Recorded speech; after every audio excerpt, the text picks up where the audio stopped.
Bismillahirrahmanirrahim. Assalamualaikum warahmatullahi wabarakatuh. Alhamdulillah, salatan wassalamu ala Rasulillah wa ala alihi wa sahbihi wa la ba'd. Subhanaka la ilma lana illa ma 'allamtana innaka talimul hakim.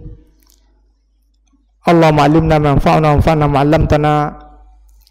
Allahumma ati nufusana taqwaha wa zakkiha anta khairu man zakkaha anta waliyyuha. Rabbi shrah li sadri wa yassir li amri wahlul 'uqdatam min lisani yafqahu qawli. Rabbana zidna ilma warzuqna fahma. Allahumma la sahla illa ma ja'altahu sahla wa anta taj'alul huzna idza syi'ta sahla. Bapak Ibu sekalian yang dimuliakan Allah, kita baru saja menyelesaikan salat fardhu zuhur. Mudah-mudahan Allah terima semua amal ibadah kita.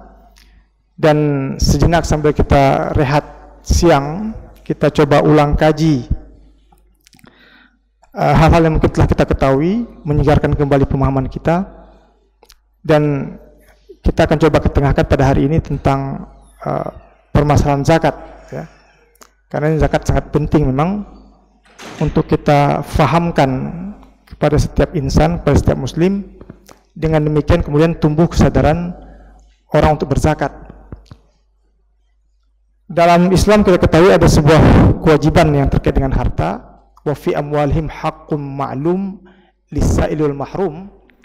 Ada kewajiban yang mesti ditunaikan, itu zakat, dan ada yang sifatnya voluntarily ataupun secara sukarela.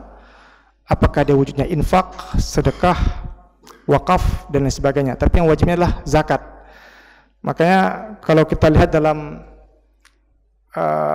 pemaknaan yang diberikan oleh para ulama tentang apa itu zakat, zakat lebih kurang diartikan sebagai bagian tertentu dari jenis harta tertentu dikeluarkan dengan besaran tertentu, disalurkan kepada golongan tertentu. Itu lebih kurang, ya.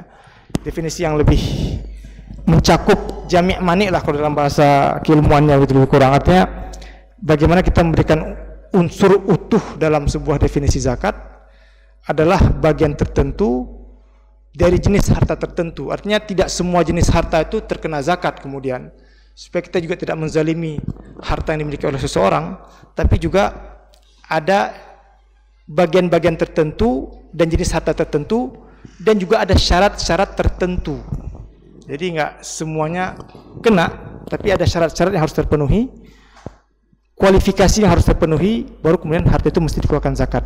Dan kemana zakatnya dikeluarkan? Kepada golongan tertentu ataupun mustahiquz zakah, ataupun dikenal dengan asnaf yang 8. Makanya asnaf yang 8 ini sudah tertentu pula yang mendapatkan daripada harta zakat itu. Jadi dari definisi tadi sebenarnya sudah tergambarkan tentang syarat harta wajib zakat harus terpenuhi, baru dia terkena zakat. Dan yang kita keluarkan daripada zakat juga tidak besar, saya sekitar rubu', ya, 2,5% daripada seluruh harta yang kita miliki ini. Tapi itu pun agak susah, karena memang kecenderungan manusia memiliki gemar ataupun suka terhadap hartanya. Wa innahu lihubbil khairi lasyadid. Makanya salah satu cara mengikis keegoan dalam diri kita adalah dengan cara kita mengeluarkan kewajiban dalam agama yang namanya zakat. Bapak Ibu sekalian yang dimuliakan Allah, jadi kalau zakat kita artikan sebagai bagian tertentu dari jenis harta tertentu dengan syarat-syarat tertentu dan disalurkan kepada golongan-golongan tertentu, maka harus kita kaji lebih jauh kira-kira apa-apa saja yang harus terpenuhi dalam sebuah harta itu terkena zakat. Apa syarat-syaratnya? Ya, jadi kunci daripada zakat adalah sebagai makna-makna dari harta itu, zakat artinya bertumbuh, bertambah, berkembang. Maka yang dikeluarkan dari zakat adalah lebihan ataupun tambahan. Jadi dia tidak akan mengurangi harta kita sebenarnya. Jadi syarat utama daripada harta itu terkena zakat adalah harta itu bertumbuh dan berkembang, ya, an-nama. Makanya kalau ada seseorang itu punya modal traktor, ya, traktornya itu tidak akan terkena zakat, tapi hasil daripada usaha dia menyewakan traktor, hasil dia untuk menggiling padi dan lain sebagainya, itu yang akan ketika keuntungan itu mencapai besar dan sudah sampai nisab, maka itu baru akan terkena zakat. Jadi sekali lagi harta itu mesti bertumbuh dan berkembang. An-nama itu penting sekali, ya. Karena yang kita keluarkan adalah dari harta yang bertumbuh dan berkembang ini. Maka dalam surat Al-Baqarah Allah katakan, ya ayyuhalladzina amanu anfiqu min thayyibati ma kasabtum wa mimma akhrajna lakum minal ard. Jadi hai orang beriman, keluarkanlah zakat dari usaha terbaikmu. Ya, yang kita keluarkan itu dari bagian dari harta kita terbaik, usaha terbaik kita. Wa mimma akhrajna lakum minal ard, dan apa-apa yang kami keluarkan dari dalam isi perut bumi. Nah, jadi syarat utama yang pertama adalah dia bertumbuh dan berkembang, an-nama.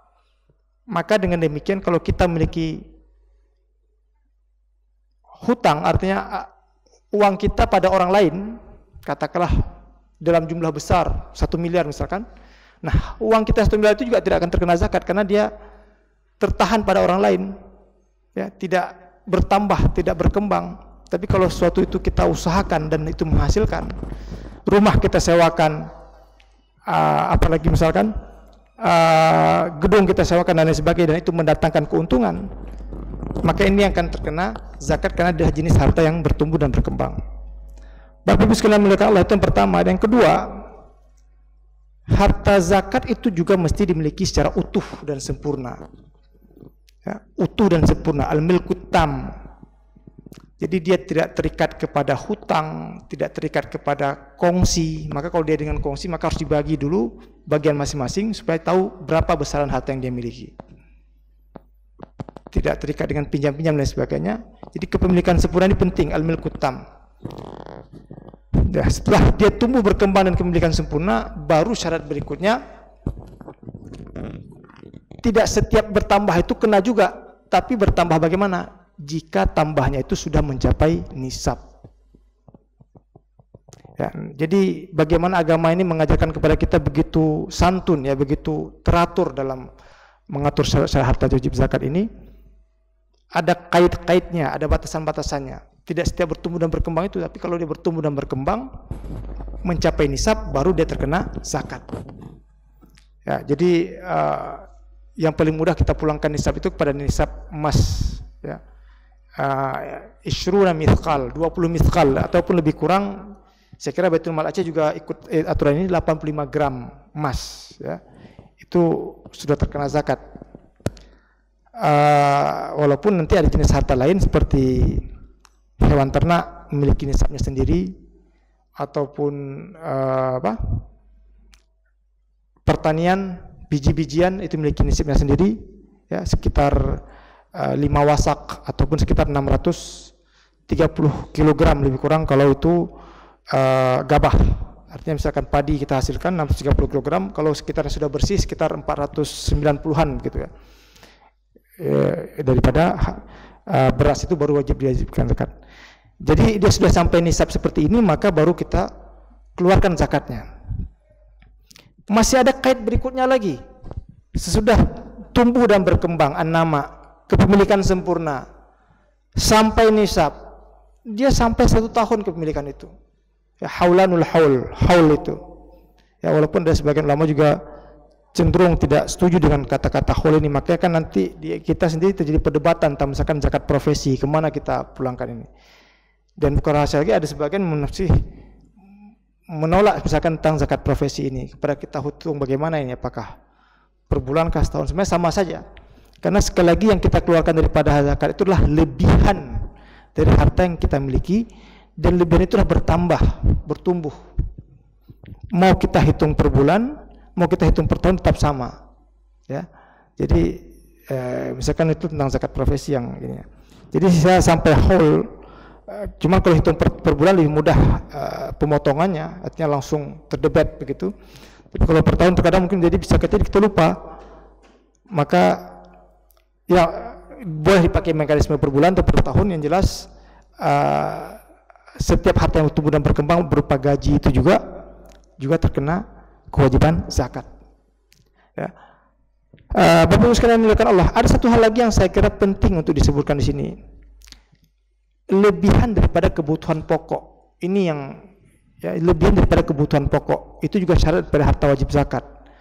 Makanya di antara ulama berbeda pandangan, apakah kita potong harta itu dari harta kotor ataukah dari harta keluaran daripada kebutuhan pokok. Kalau secara logika otomatis kalau dari harta kotor otomatis harta zakatnya lebih besar ketimbang daripada harta yang sudah dipotong kebutuhan kita. Tapi dua-duanya yang dipakai seperti Syekh Yusuf Al-Qaradawi sendiri lebih setuju itu lebihan daripada kebutuhan pokok, dan kelebihan daripada kebutuhan pokok ini dipulangkan kepada uruf masing-masing. Ya, artinya standar hidup kita di sini berapa lebih kurang. Ya, maka kurangkan dengan standar kebutuhan hidup itu. Dan ketika saya bicarakan kebutuhan, harap dibedakan antara kebutuhan dengan keperluan. Ya, karena dalam bahasa ekonomi kan ada need dan want. Kalau kebutuhan itu memang betul-betul asasi kita butuh, apakah makan dan lain sebagainya. Tapi kalau keperluan itu sudah berkaitan dengan kita makan apa dan kita makan di mana. Ya, jadi sudah lebih tinggi seleranya dan kebutuhannya juga lebih besar. Jadi yang dipukul rata di sinilah kebutuhan secara standar minimal, maka di luar daripada kebutuhan pokok itulah yang nanti akan terkena kewajiban zakat. Nah, Bapak sekalian dimuliakan Allah, inilah di antara syarat-syarat yang dirangkum oleh para ulama tentang harta itu wajib terkena zakat. Ya, makanya kalau kita lihat dari kajian fikih klasik, jenis-jenis harta dahulu lebih terbatas. Ya, misalkan hewan ternak, biji-bijian, gandum, kurma dan lain sebagainya, ataupun padi di kita sekarang, emas, perak, barang tambang ataupun rikas, ya, barang temuan dari dalam bumi. Kemudian apa lagi? Hewan ternak, tumbuh-tumbuhan, emas, perak, perdagangan, tijarah. Jadi hanya 5 jenis harta itu yang terkena zakat di dalam kajian fikih klasik. Tapi kalau kita lihat ke jenis harta-harta sekarang itu jauh berbeda dan berkembang daripada zaman dahulu. Maka kenapa sekarang muncul pandangan pentingnya pengembangan zakat kontemporer. Ada jenis harta-harta baru yang tidak dikenal di zaman dahulu, ada jenis pekerjaan-pekerjaan baru yang tidak dikenal pada zaman dahulu, yang kalau kita lihat dari segi penghasilan besar dan mencapai nisab dan patut juga dikenakan zakat. Jadi zakat ini sangat-sangat fleksibel, artinya disesuaikan dengan kondisi setempat. Ya, zaman dan waktu juga penting diperhatikan. Kenapa? Seperti dahulu mungkin kita tidak mengenal pekerjaan-pekerjaan yang istilah kalau bahasa sekarang itu white collar job, ya, pekerjaan kerah putih, tidak capek tapi uangnya besar. Apakah sebagai investor, apakah sebagai tidak capek, dia cuma bermain dan dia pintar mendatangkan keuntungan besar. Ya, pialang saham ataupun apa yang bermain sebagainya. Nah, itu pekerjaan-pekerjaan yang tidak membuat capek, tapi karena dia punya keahlian, punya kepintaran dalam bidang itu dan dia bisa mendatangkan uang dalam jumlah besar. Nah, ini tidak dikenal pada jenis harta itu pada zaman dahulu. Tapi karena ini tumbuh dan berkembang, selayaknya pula kita kenakan kepada jenis pekerjaan baru ini kewajiban zakat. Kenapa? Sekali lagi para ulama menyimpulkan itu kepada keumuman ayat Al-Baqarah 267, anfiqu min thayyibati ma kasabtum wa mimma akhrajna lakum minal ard. Keluarkanlah zakat itu dari usaha terbaikmu. Maka Allah hanya menerima zakat itu dari jenis harta terbaik, karena Allah itu thayyib wa la yaqbalu illa thayyiba. Ya, Allah itu maha suci dan maha baik, tidak akan menerima kecuali yang baik saja. Jadi jangan kemudian kita munculkan di pemahaman kita kalau orang mendapatkan harta bercampur syubhat dan sebagainya maka bisa disuci atau dibersihkan dengan mengeluarkan zakat. Tidak, karena Allah hanya terima dari jenis harta yang betul-betul thayyib, baik secara hartanya maupun secara perolehannya, artinya benar-benar dengan cara yang halal. Jadi keluarkanlah zakat dari usaha terbaikmu dan apa-apa yang kami keluarkan dari perut bumi. Dan yang kita keluarkan pun itu hanya dalam hitungan 1 tahun 2,5% dari seluruh total pendapatan kita, kecil sekali. Dan janji Allah, ma naqasa malun min sadaqah. Tidak akan pernah orang yang mengeluarkan sedekah ataupun zakat itu kan jatuh miskin. Tidak pernah.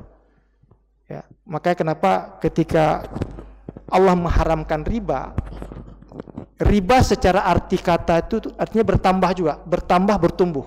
Zakat kok arti katanya juga bertambah bertumbuh. Cuman bedanya riba bertambah bertumbuh tapi dalam makna yang negatif dan dilarang. Zakat bertambah dan bertumbuh dalam makna yang positif dan itu dianjurkan. Makanya dalam ayat Ar-Rum misalkan Allah bandingkan antara riba dengan zakat. Ketika Allah benturkan pemahaman kita, kamu kira kamu ambil riba itu bertambah, tidak bertambah di sisi Allah. Tapi kamu keluarkan zakat, harta kita berkurang, tapi itulah nanti akan Allah lipat gandakan. Itu janji Allah. Makanya tidak pernah kita mendengar orang jatuh miskin gara-gara keluarkan zakat, tapi sering kita mendengar orang jatuh miskin gara-gara makan riba. Ya, dalam surah Ar-Rum Allah katakan wa ma ataitum mir ribal yarbu fi amwalin nas fala yarbu indallah wa ma ataitum min zakah turidu wajhallah fa ulaika humul mutaifun. Harta yang kamu ambil riba, ya, kalau secara mudah kita pahami riba itu mengambil tambahan atas hutang, walaupun nanti riba ada jenis jual beli juga, ya, mengambil tambahan atas hutang. Kamu kira dengan kamu mengambil riba dari harta orang lain itu bertambah? Itu tidak akan bertambah di sisi Allah. Wa ma ataitum min zakah, sementara harta yang kamu keluarkan zakat, ketika kita keluarkan semua mengurangi harta kita, 2,5% itu kan mengurang. Tapi Allah katakan faulaikal mudhaifun, itulah akan nanti Allah akan lipat gandakan. Ya, makanya ini janji Allah benar, ya, wa'dun rabbani, janji Allah benar kepada kita kaum muslim, dan itu juga diterima oleh orang non muslim. Ya, makanya ada istilah the miracle of giving, ya, keajaiban dengan memberi. Ya, semakin banyak orang memberi itu, maka semakin banyak pula dia akan mendapatkan ganti yang lebih besar ataupun lebih baik daripada yang sudah dia keluarkan.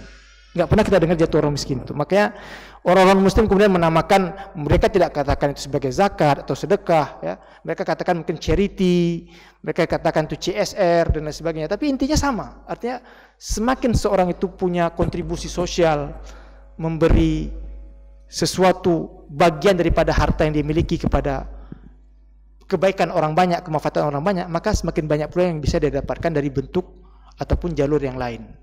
Ya, makanya ibadah, makanya zakat di satu sisi dia bernilai ibadah, iya, tapi di sisi lain dia juga bernilai muamalah.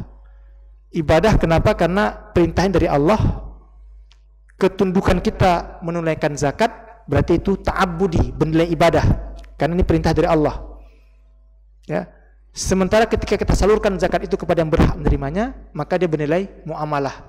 Semakin menghapus kecemburuan sosial, iri hati antara orang miskin dengan orang kaya dan sebagainya, maka menumbuhkan kesadaran sosial itulah satunya dengan kita mengeluarkan zakat. Dan zakat sekali lagi ini karena perintah dari Allah, menilai ibadah, maka kitalah sendiri harus pintar-pintar mengelolanya. Kita sendiri harus pintar-pintar mencatatkannya, dan kita sendiri harus pintar-pintar menulis akuntansinya. Kenapa? Karena harta yang kita miliki itu ada harta yang sifatnya harta zahir, ada harta yang sifatnya harta batin. Ya, kayak misalkan petugas-petugas amil dari Baitul Mal, ya, mendatangi seseorang, mendatangi ke saya, meminta zakat misalkan. Saya katakan saya nggak punya harta untuk dikeluarkan zakat karena nggak cukup nisab. Amil nggak bisa berbuat apa-apa karena tidak ada bukti. Tapi kalau saya misalkan pelihara kambing 100 ekor, ya itu namanya harta zahir. Dia nampak langsung. Ketika amil datang, dia bisa katakan langsung, oh ini Anda mesti menzakatnya 2 ekor karena sudah sampai nisab. Itu namanya harta zahir. Tapi misalkan rekening bank saya, uang tabungan saya, emas yang saya punya, ya, ataupun simpanan-simpanan lain yang tidak ada yang mengetahui kecuali hanya saya sendiri. Dan kita bisa bersembunyi-sembunyi dengan amil yang mengutip zakat itu, tapi tidak bisa bersembunyi dengan Allah. Makanya Allah langsung ancam ayat tentang zakat, ya. Kalau kita mau buka banyak pesan-pesan Al-Quran tentang zakat itu dalam surah At-Taubah, apa Allah katakan? Kalau kamu sembunyikan harta yang kamu wajib keluarkan zakat, ya, nanti di hari kiamat dengan harta itulah, tapi dari api neraka Allah akan gosokkan lambung-lambung kamu, punggung-punggung kamu, ya, tubuh kamu. Lalu Allah katakan fadzuqu ma kuntum taknizun. Rasakanlah azab dari harta yang pernah kamu sembunyikan dahulu, tidak kamu keluarkan zakatnya. Jadi sekali lagi, kewajiban zakat ini nilainya ibadah ya, tapi dia bernilai sosial muamalah. Karena harta yang kena zakat ada yang sifatnya zahir dan ada yang sifatnya batin. Kalau zahir bisa langsung nampak oleh amil, ya seperti hewan ternak tadi. Tapi yang sifatnya batin, simpanan, emas, tabungan dan lain sebagainya, itu hanya kita yang tahu berapa yang kita miliki. Maka kitalah sendiri harus mencatat akuntansi berapa pemasukan yang kita dapatkan, berapa setelah setahun berapa pertambahannya, dan kita bisa hitung, ya, supaya apa nanti, supaya jangan terluput kita daripada mengeluarkan zakat ini. Apalagi terlebih di bulan Ramadan ini waktu yang pas kalau kita mengeluarkan zakat, ya, waktu yang utama. Sekali lagi janji Allah tidak akan pernah orang itu jatuh miskin gara-gara mengeluarkan dia zakat. Satu hal lagi sebagai penutup yang saya katakan, apa ada tanya jawab atau ini? Ada, oke. Kita tanya jawab nanti. Okay. Jangan usaha kita kemudian usaha untuk hilah. Ini sering orang berusaha untuk menghilah itu, ya, apa? Lari daripada kewajiban zakat.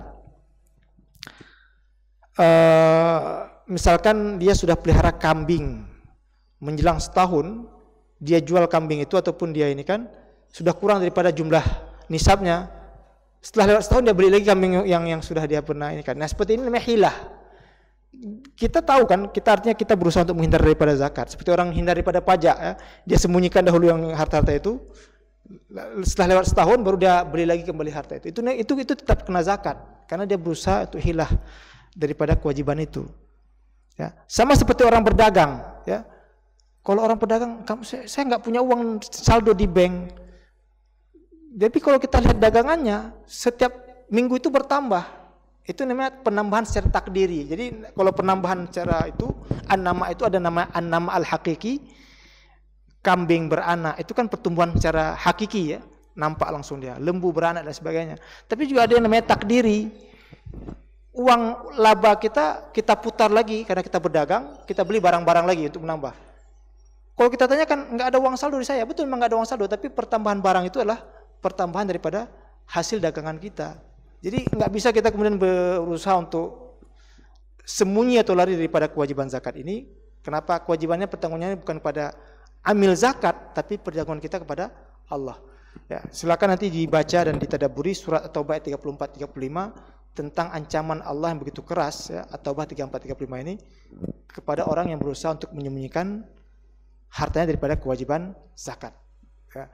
Jadi kita harus punya orientasi untuk zakat ini, terlebih tentang zakat mal. Karena kenapa? Sekian lama kita terkuras energi perdebatan pada zakat fitrah. Zakat fitrah itu kecil sekali. Zakat fitrah itu cuma bulan Ramadan sampai sebelum Syawal itu, dan itu cuma sekitar satu sak kurma atau satu sak gandum ataupun satu sak beras, sekitar lebih kurang 2,8 atau 3 kilogram lah. Kalau kita uangkan berapa itu? Itu yang kita wajib keluarkan setahun sekali. Ya. Dan itu pun berdebat panjang kita tentang apakah boleh dengan uang, apakah boleh dengan ini. Padahal harus kita pikirkan itu ya yang ke-nya, ini ke-nya zakat mal ini. Kalau itu ya ikan sure lah gitu, ya. Ikan tongkol lah kalau ikan zakat fitrah. Itu bukan berarti kita sepilihkan zakat fitrah, tidak. Tapi maksudnya kalau kita ingin serius membangun ekonomi umat, pemberdayaan ekonomi umat, maka kita juga harus profesional dan serius menangani zakat mal ini. Karena potensi zakat mal itu besar. Cuman kesadaran di masyarakat belum sepenuhnya tumbuh secara baik, maka ini harus kita terus sosialisasikan, kita tumbuhkan kesadaran di tengah masyarakat tentang kewajiban mengeluarkan zakat harta. Ya, mohon maaf kalau saya kurang ini ya, ini juga baru sampai tadi pagi juga sebenarnya dari Lok Sumawe, ya. Puasa juga menguras energi kita untuk ya. Tapi mudah-mudahan tersampaikan pesan-pesan yang ini. Saya silakan balik kepada Ustaz Musyiullah. Ya, terima kasih Ustadz Dr. Husni Mubarak atas pemaparannya. Mungkin ada di antara jamaah yang ingin bertanya atau menambahkan, kami persilahkan.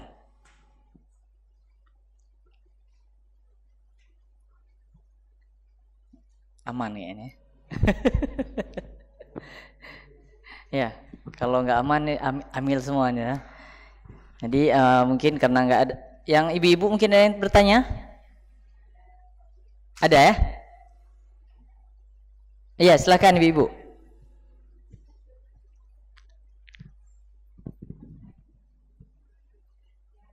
Oh, nggak ada.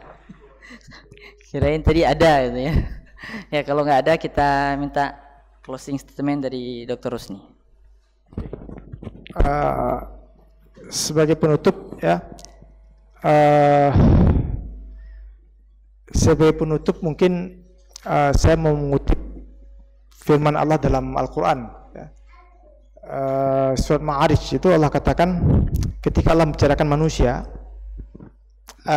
manusia itu punya sifat beragam. Tadi saya sudah mengutip wa innahu lihubbil khairi la syadid. Khairi itu kalau arti secara bahasanya kebaikan ya, tapi para mufassir mengatakan al khairi sini artinya harta. Jadi sifat manusia itu wa innahu lihubbil khairi la syadid. Manusia itu sangat-sangat cinta harta. Itu manusiawi. Ya, sama kayak kita suka kepada lawan jenis, itu manusiawi. Kalau suka kepada sama jenis itu yang salah. Ya. Tapi kalau tersuara itu suatu hal yang manusiawi. Cuman cara yang manusiawinya ya salurkan dengan cara yang benar, nikah dan lain sebagainya. Begitu juga manusia, kalau cinta kepada harta itu manusiawi. Bukan karena kita bukan malaikat. Di ayat yang lain, surah Al-Ma'arij ini Allah katakan apa? Bahwa manusia itu diciptakan dalam keadaan halu'a. Innal insana khuliqa halu'a. Idza massahu syarru jazu'a. Wa idza massal khairu manu'an illal musallin alladzina hum fi salatihim khashi'un walladzina fi amwalihim haqqum ma'lum lis-sa'ilil mahrum. Apa Allah katakan? Manusia itu diciptakan halu'a. Ya, kalau kita lihat dalam terjemahan versi Depak itu, halu'a itu diartikan keluh kesah. Mungkin bahasa kita pas keluh kesah itu, tapi kalau kita mengerti struktur bahasa Arab, kata-kata halu'a itu enggak pas diartikan keluh kesah. Halu'a itu pertama bentuk amsilah mubalaghah ya, sangat ya. Kalau bahasa Inggrisnya superlatif, very very gitu. Halu'a itu bagaimana? Halu'a itu sifat yang Allah jelaskan pada ayat berikutnya, idza massahu syarru jazu'a. Kalau kita ditimpa musibah, ditimpa keburukan, kita itu enggak sabaran. Kalau kita jazu'a ya, enggak sama sekali enggak sabar. Ya, contoh misalkan ini, sekian lama kita hidup nikmat. Begitu sakit anak sehari aja, ya Allah, kenapa engkau cobakan aku dengan anak sakit begini? Keluar kata-kata itu. Artinya sifat itu manusiawi. Jazu'ah, kita sifat enggak sabaran. Kebaikan selama ini kita terima enggak pernah kita ingat, tapi satu yang hari yang kita ini itu yang kita ingat selama-lamanya. Jazu'ah manusia. Ya, artinya ya sama kayak kita dirundung musibah gitu ya. Ya Allah, kenapa engkau berikan ujian kepadaku begitu berat? Selama ini sebenarnya nikmat selalu, enggak pernah kita ingat. Tapi begitu musibah sekali, mungkin pukulan begitu berat kenanya. Ini yang kemudian kita ulang-ulang dalam hidup. Ya. Jadi sifat manusia itu halu'a. Kalau dalam versi Depak dikatakan sebagai orang yang suka berkeluh kesah.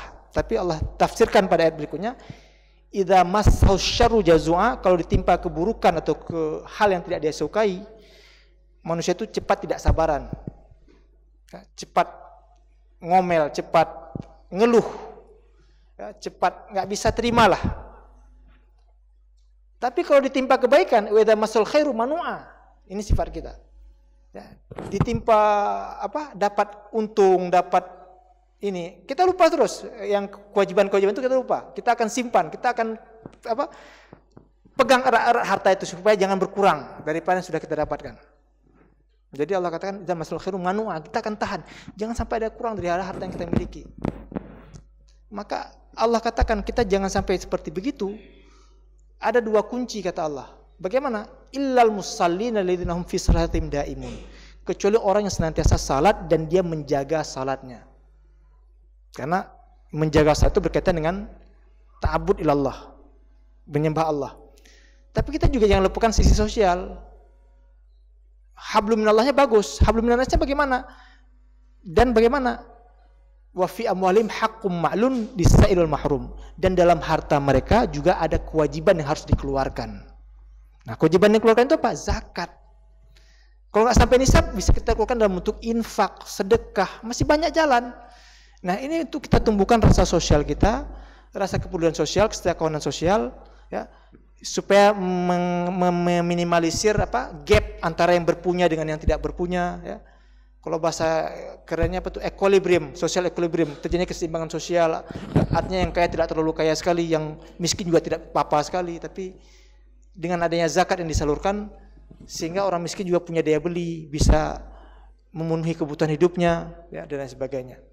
Ya, nah walaupun nanti zakat bisa kita salurkan dalam banyak bentuk, ya, apakah produktif, apakah konsumtif dan sebagainya. Tapi zakat sebagai sebuah kewajiban adalah usaha kita untuk menumbuhkan kesadaran sosial, menumbuhkan kesadaran sosial, menumbuhkan kehidupan bersama, bahwa tidak hanya kita pentingkan hablum minallah dengan menjaga salat, tapi kita juga tumbuhkan hablum minannas. Terlebih dalam bulan Ramadan ini adalah waktu yang sangat baik kita menyalurkan zakat, infak dan sedekah. Dan saya kira Baitul Mal adalah salah satu lembaga yang bonafit dalam mengelola harta zakat, ya, menerima zakat dan menyalurkan kepada yang berhak menerimanya. Saya kira demikian, saya serahkan kembali kepada saya Pade. Wassalamualaikum warahmatullahi wabarakatuh.